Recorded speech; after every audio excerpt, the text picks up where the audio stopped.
Have you ever heard that drinking baking soda can alkalize your body and make you healthier? Or maybe that mixing vinegar and baking soda is the ultimate secret weapon to clean your toilet?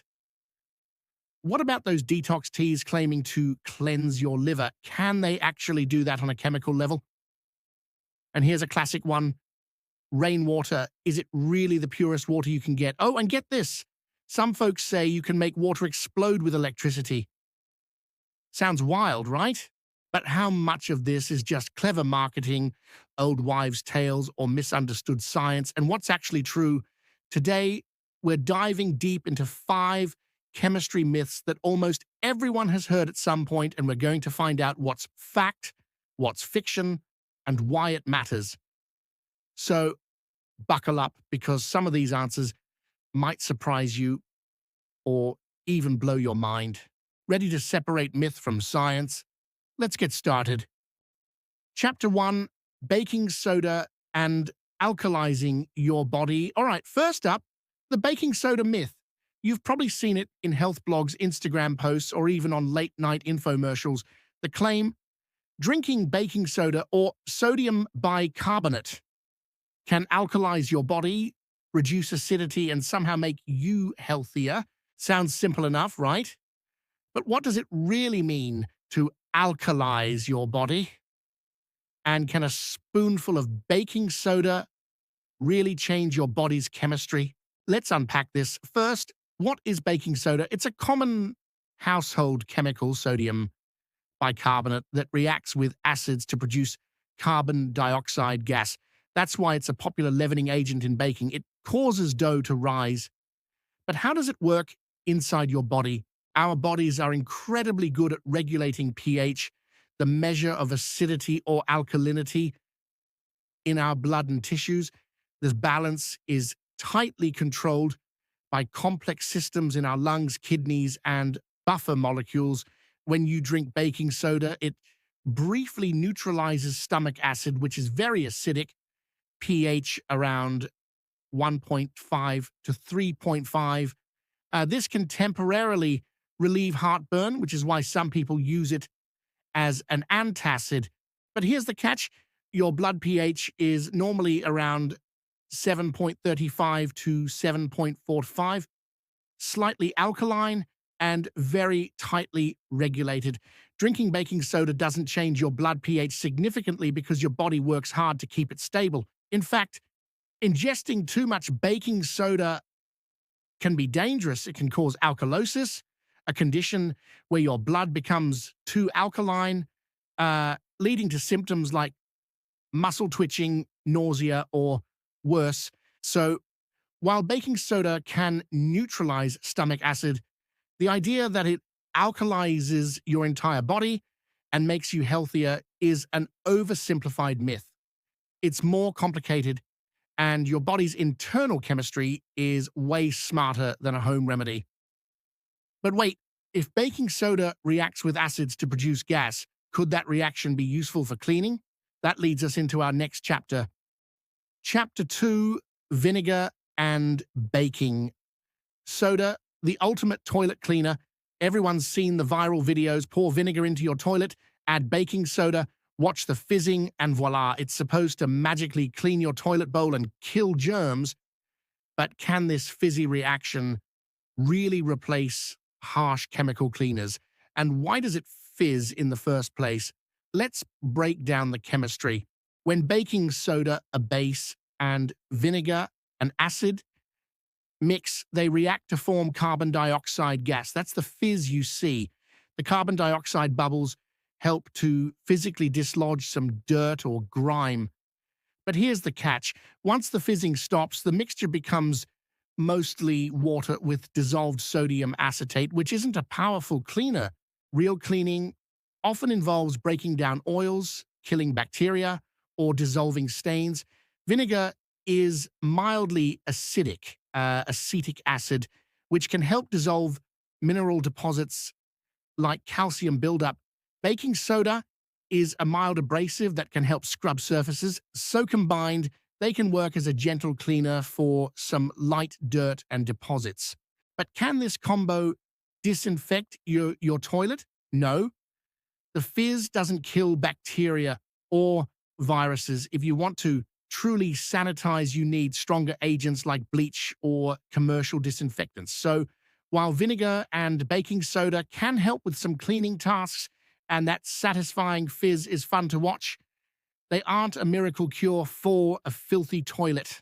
Now, speaking of cleaning and detoxing, what about those detox teas promising to cleanse your liver?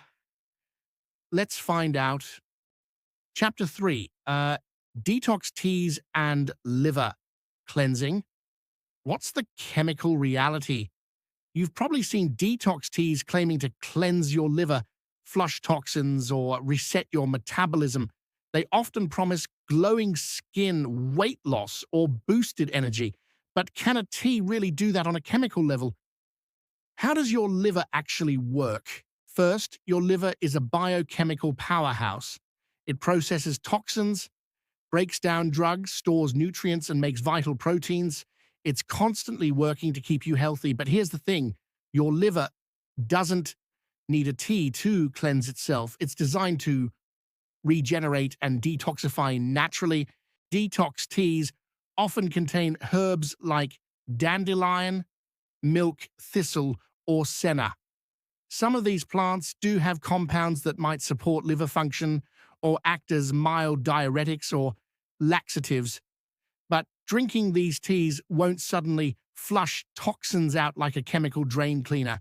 In fact, overusing detox teas can sometimes harm your liver or digestive system, especially if they contain strong laxatives or interact with medications.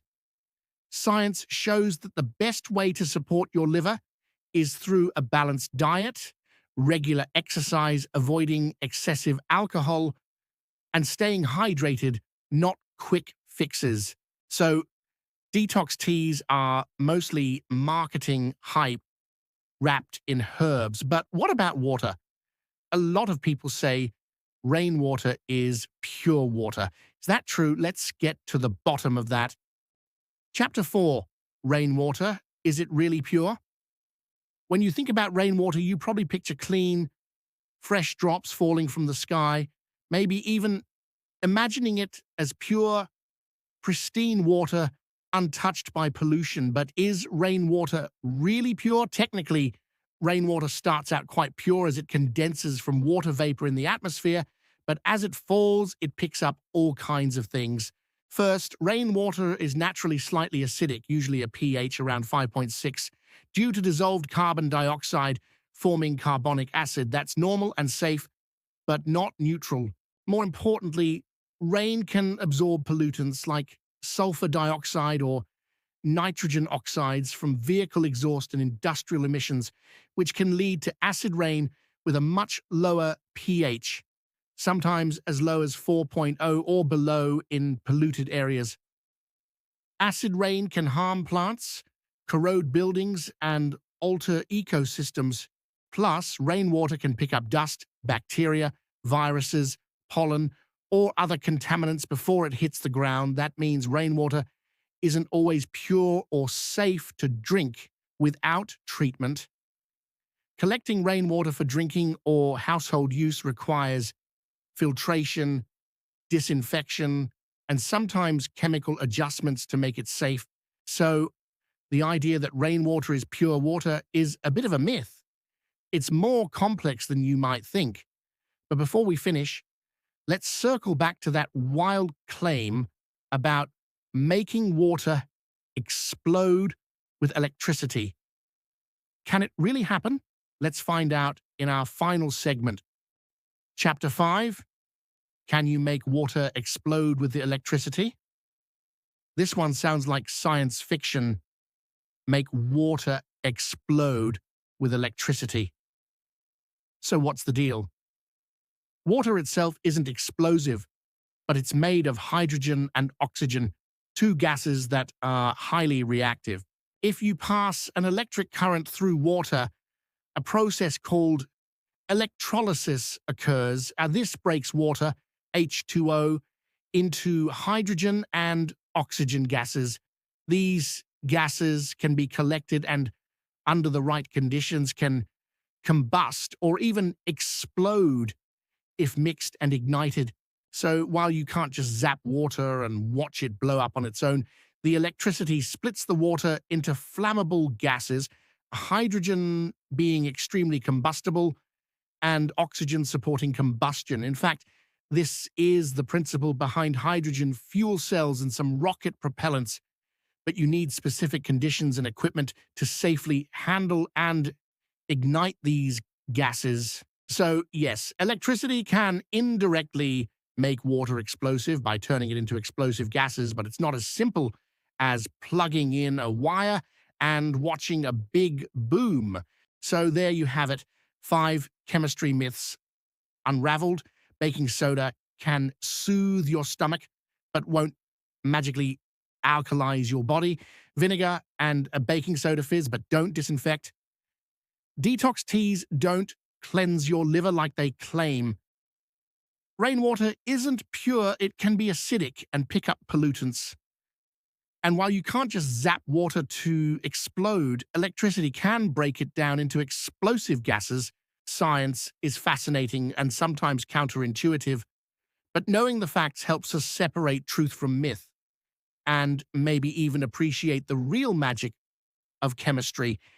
If you enjoyed this deep dive, make sure to hit that like button, subscribe for more curious explorations, and leave a comment telling us which myth surprised you the most, or share any other weird science myths you want busted next.